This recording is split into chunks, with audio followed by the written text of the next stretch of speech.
this, at restaurants, they always want you to look at the dessert cart. You know, oh, come on, don't you want to see the dessert cart? No, thank you. No, come on, you want to look at the dessert cart? Just look at it, just look at it. It's hard to say no to any food that comes out with its own transportation. Thank God they don't have the bread and butter wagon. Ah, look at this. Here comes the soup of the day buggy. And what do you tip the driver? That's what I want to know. You know why they have it on a cart? Because after you eat it, they can take you out on the cart. Excuse me, sir. I think I had a little too much. Could you take me out to my car, please?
So, this is it, huh?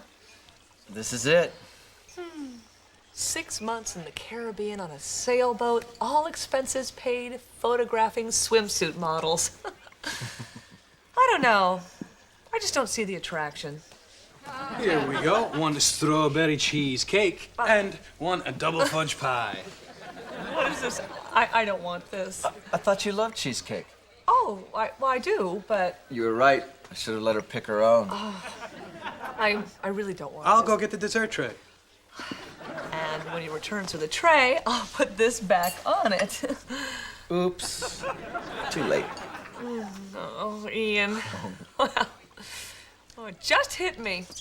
You're really gonna be gone, out of my life for 6 whole months. Yes! All right, here we...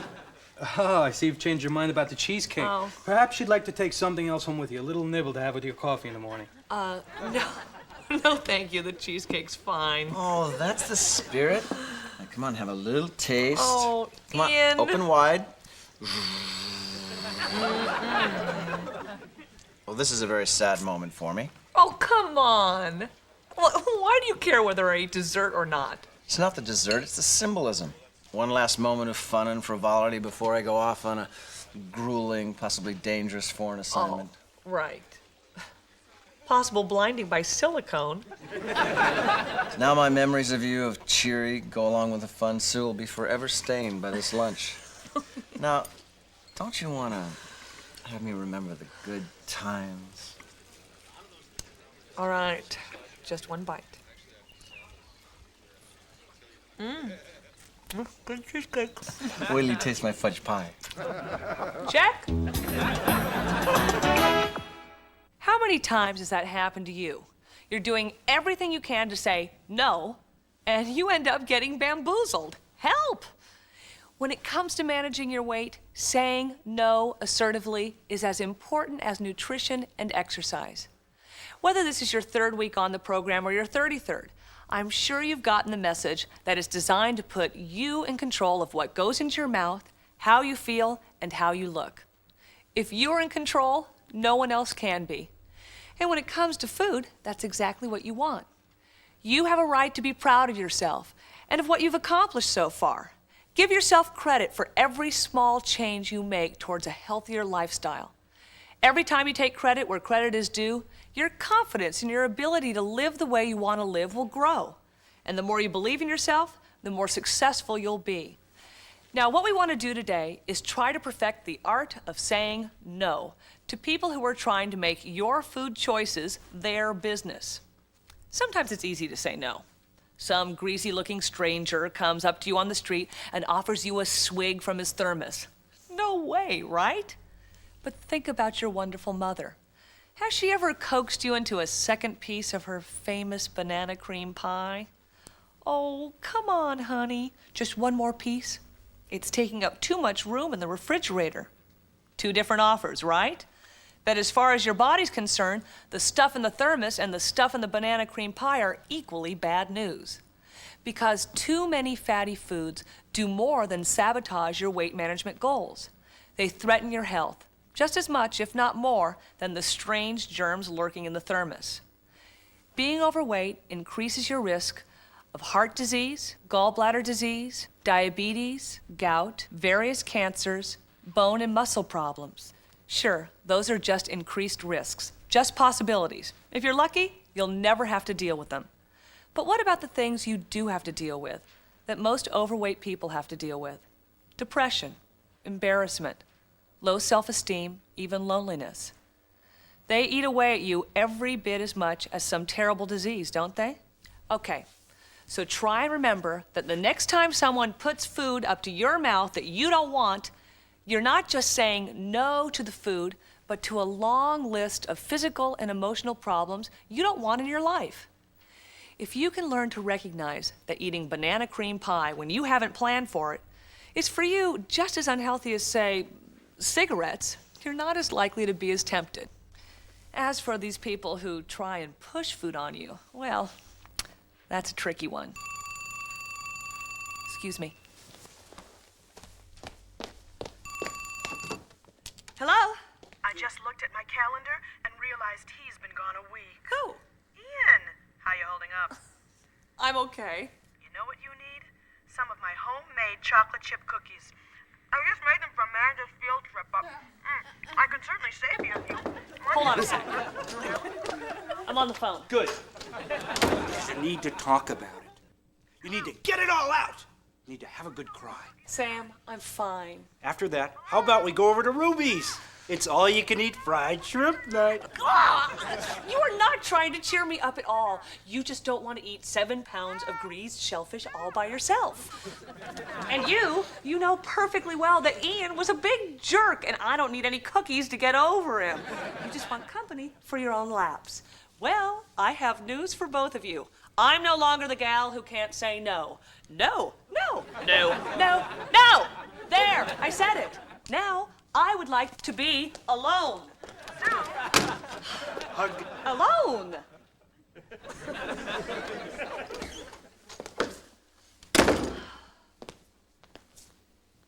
Think there might have been a worse way for me to handle that? Managing your weight means not only saying no to yourself, but to others as well. Just remember, it's not their body, it's yours. You are the only person in charge of what goes into it.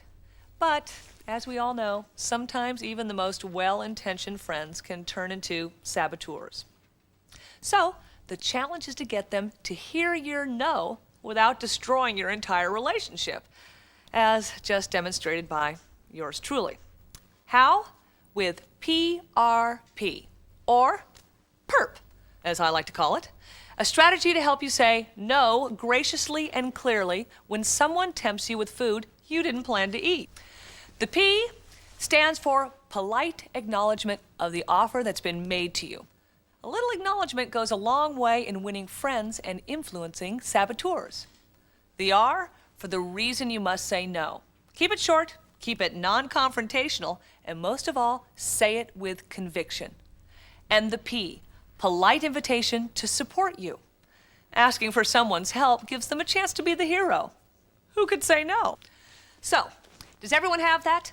P, polite acknowledgement. R, reason for refusal. P, polite invitation to support you.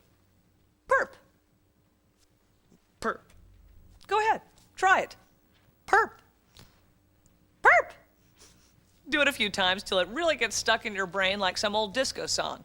Then, every time you feel pulled by temptation, that little voice in your head will step in to remind you, PRP.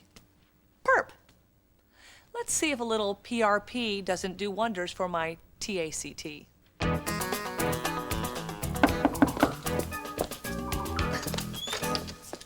what a surprise. You know, I just hate to come by without calling you first. But I thought with this whole Ian thing, you needed a little cheering up. Mom, what's all that? Little cheering up pie and some feel better butter cookies. Remember, you used to call them that when you were a little girl. What, dear? Be polite. Mom, it is so great that you baked all this for me. I really appreciate the thought. It's nothing. How about a big glass of milk to go with it? But our reason. I'm really trying to break some old habits and eat mainly high nutrient foods, so I'm afraid I'm gonna have to pass. But these are your favorites, dear. Look. P is for polite. That's very good, Sue. Mom, remember when I was in high school and my college entrance exams were too low? I had to retake them and I was all freaked out. And you said, something you really want, keep going for it, keep trying, and I'll be here to help you in any way I can. We're not retaking the entrance exams, are we? No. It's just that that's the kind of support I need from you right now, okay? You're absolutely right. I don't know what got into me. Here I am treating you like you were 6 years old again. I'm sorry. Oh, don't be sorry. Just get rid of this basket, please. Just take it back home. Oh, I don't want this stuff lying around my house. See? I have an idea. Sue! Well, hold on.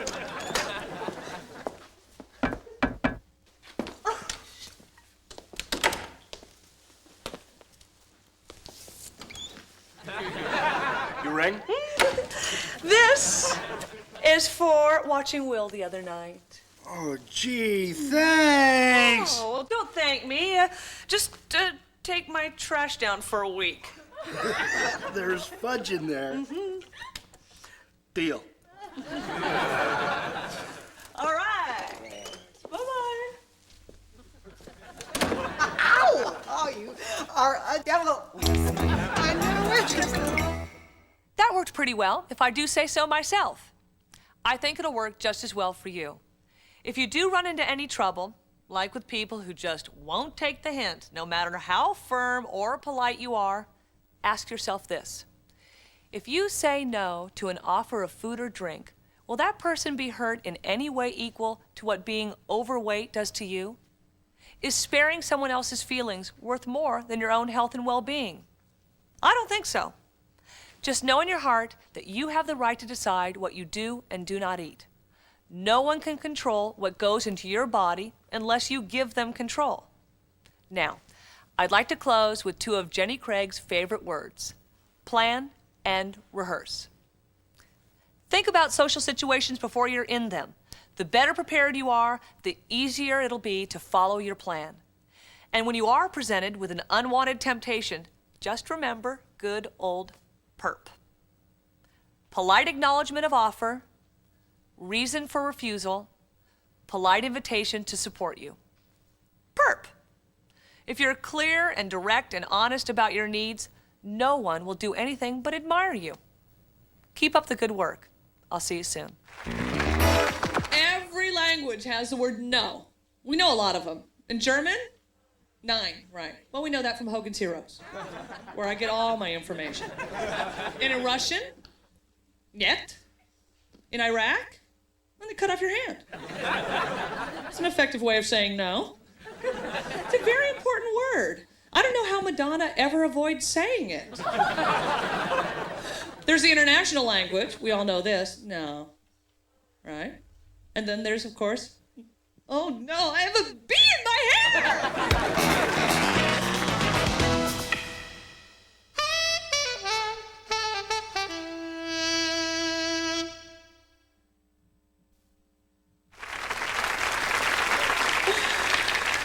There is nothing worse than getting caught in that vortex of group decision making. You want something not to happen? Ask a lot of people how to do it. I'm hanging out with my friends. Question comes up, hey, where should we eat? Simple. No, let the confusion begin. Say, oh, well, I want to eat here. Well, I don't want to have that. You sure you want to have that? Well, we should go there. Oh, I've been there before. Oh, after lunch, it's like, hey, listen. You know, an ant can pick up a breadcrumb that is 5 times its own body weight, and we can't even decide where to eat. Okay, it still took 45 minutes to decide, but I did manage to get them to carry me out to the car.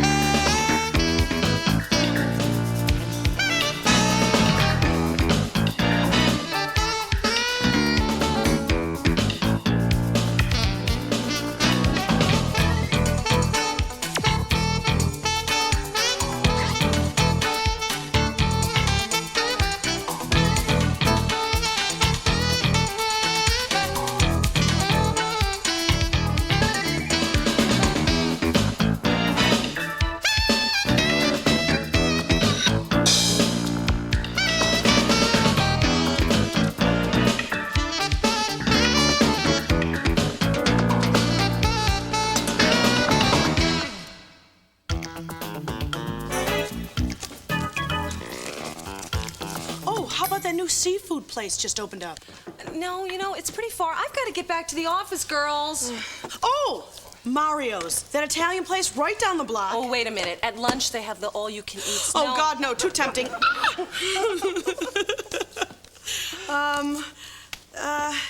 Oh, how about Hal's? We could eat light there. Yeah, but I don't know, the waiters are so old. I mean, I don't know about you girls, but I like a little visual stimulation with my lunch. Oh, you are in luck. What? New baby pictures. Hey! No, down. Thanks. I know. What about that Chinese place? Oh, no, it's too dark there. Dark places always make me think of 3 a.m. feedings, something I like to forget about for an hour or two. The lighting, the waiters. I have an idea. Why don't we pick the restaurant for the food? Oh, Sue, that's just you all over. Sue, eating out is not a food event. Oh, it's a social event. Well, then somebody should tell the restaurant people that that menu ritual is very misleading. Has anyone seen my keys? Left coat pocket. We've known each other too long. That's why we don't let you pick out the restaurant. You have no idea where I'd pick. Oh, please, I guarantee it would have a deep fryer.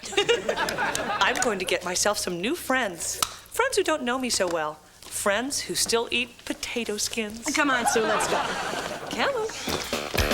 Sunshine. Okay. Can I have cheese on something? They would be truly delicious. Only you, Sue, only you. I'm hungry. Oh, gosh, me too. Oh, fried mozzarella. Cheese. Okay. All set? Yeah. Annie, you've had the chicken fingers here. Does that come with a sour cream sauce, you know, on the side? Right with the dip down? It's the best dipping sauce I ever tasted. But you don't want any, right? Annie, can I see those baby pictures now? He must be getting so big. I haven't seen him in weeks. Yes, oh, you won't believe this. He actually rolled over this week. Gosh, so soon. Oh. Okay, Annie, just for you, I am not going to have the chicken fingers. So you won't even have to look at that wonderful sour cream sauce. Just put it out of your mind. Annie, you know, you are doing such a great job with these kids. I think so. Oh, Amanda's such a total charmer. Oh, little Nate.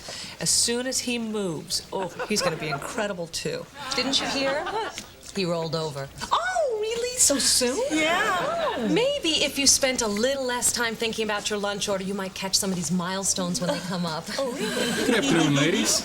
What can I get for you today? I would like the roast chicken. Let's try again. I'd like the roast chicken. Hey, I taught you this trick about ordering first. Well, that may be true, but I still have 15 pounds of baby fat to lose. Well, I still have to watch my figure, too. I have an idea.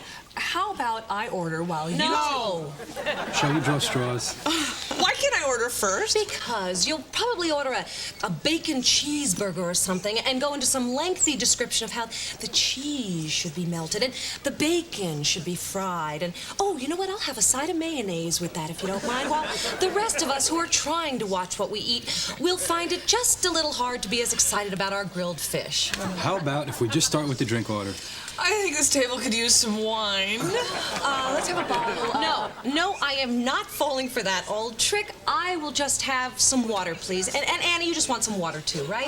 If she wants some wine, I think she should have some wine. I didn't hear her say she wanted some wine. This is the first time she's been out of the house in 11 days. Of course, she wants some wine. Annie? Well, no wine for me. But to heck with my plan. We'll start with an order of chicken fingers. Ooh. And then I want an extra side of your special sour cream sauce, please. You know what? I will still have the swordfish. Grilled, please. And, no butter on the asparagus. I know, a house salad with the vinaigrette on the side. Is that going to be enough sour cream sauce? One more thing. A muzzle. That would be for me. I've always loved going out to eat. It's like, ooh, I'm in a restaurant, and some Oz-like voice in my brain goes, order whatever you want.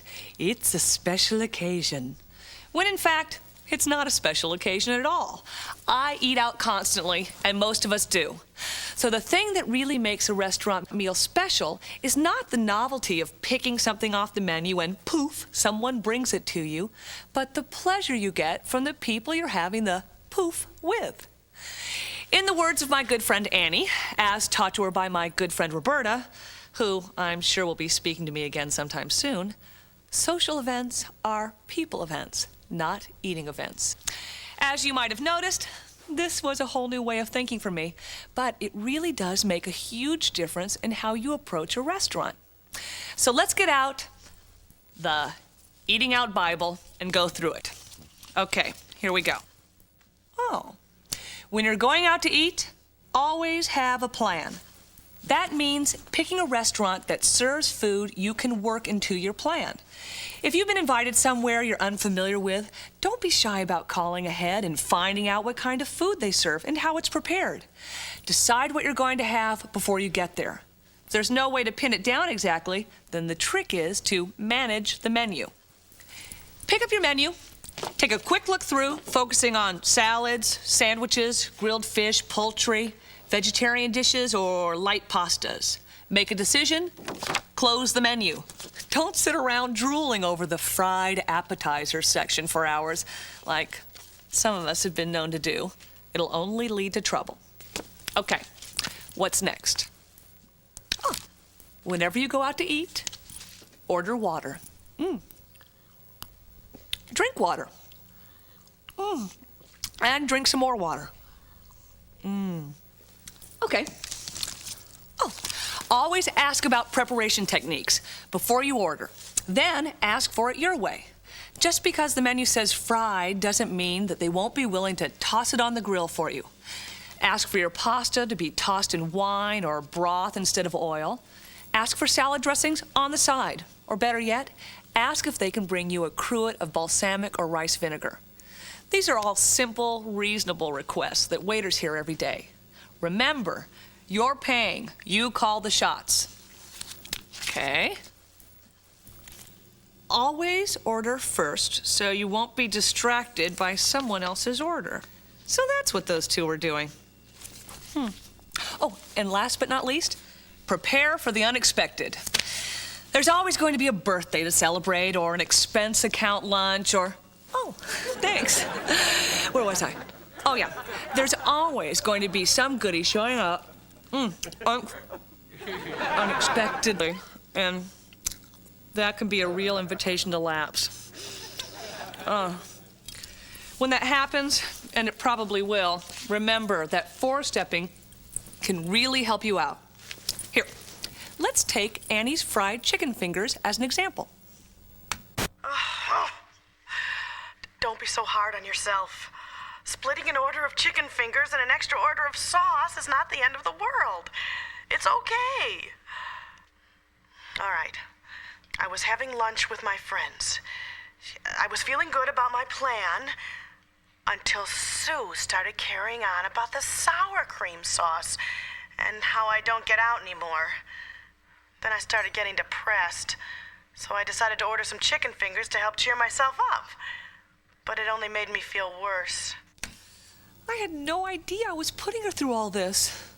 I feel terrible. Next time, I'll tell myself to focus on friends, not food. Especially foods that make me feel lousy. And I'll ask Sue to help me with her support in these high-risk situations. Hey, Sue?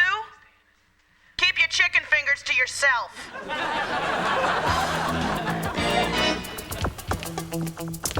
Welcome, ladies. I know you're probably wondering why I've asked you here today. We always meet here. Could we move this along, please? I'm getting hungry. I don't want to leave myself open for a lapse. Okay, ladies, may I present today's specials? What is that? Today's specials. Is there an echo in here? Yes. You cooking? No, I'm planning. I've called all over town. So, let's check it out. The Napoli angel hair pasta with garlic and basil. Ooh. Who's talking? Please follow along. Sheila's grilled Ruffy. I love it when you do that. And they also said they could do the potatoes and vegetables on the grill. D'Annunzio says that grilling Who's is the... D'Annunzio? He's the chef. I spoke to him personally. We're like this. Sounds very cute on the phone. We're going to Sheila's. Okay. Boy, when you get with the program, you really get with the program. Well, you know me. Well, yeah. I'm proud of you. Oh, thank you. Oh, are we doing one of these moment things right now? All right. I'm not gonna buy lunch. You guys wait in the car. I'll be right there. Okay. Every time you follow your plan, especially in a high-risk situation, you should use the 4-step to acknowledge the things you've done right. Number 1, congratulate yourself. Then, analyze the situation so you can see how you've handled it. Following your plan is not a fluke. It's the result of you taking active steps and making specific decisions, both big and small. Use the questions in the 4-step to get a detailed picture of what you did right. Taking the time to focus on your success will help you believe in your ability to handle similar situations just as well and ultimately make your beliefs come true. If you need more ideas about 4-stepping for success, just check your workbook. I better get going. Again, every time you watch one of these tapes, every time you write in your lifestyle log, every day you plan ahead, analyze a lapse, assert yourself, take the stairs, you need to stop and congratulate yourself. Take pride in the fact that you're actively creating a healthier lifestyle. If you lose sight of how far you've come, a quick check in your log will remind you of all the positive choices you've made.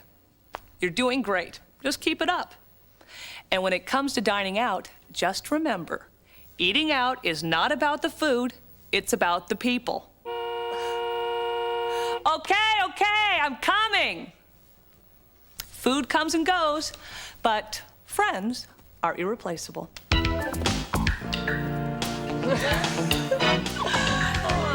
Two old friends. Yes, great.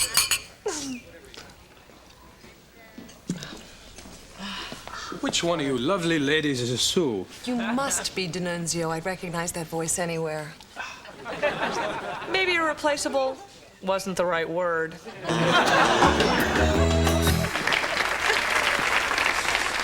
I just need a little extra help when I go out to dinner. A little extra guidance. You see, low blood sugar does not equal good decision maker.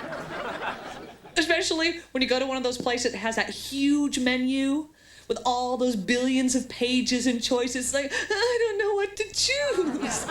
I swear, one of these menus, it had so many pages, I believe it was this month's selection of the Book of the Month Club. Waiter comes over and says, have you decided? I don't know. I'm only on chapter 3. Could you tell me what happens at the end? Okay, do the lovers get together and I have the green salad? Or do they die and I get to have the cheesecake? Oh, they get together? Okay. Could I have some croutons?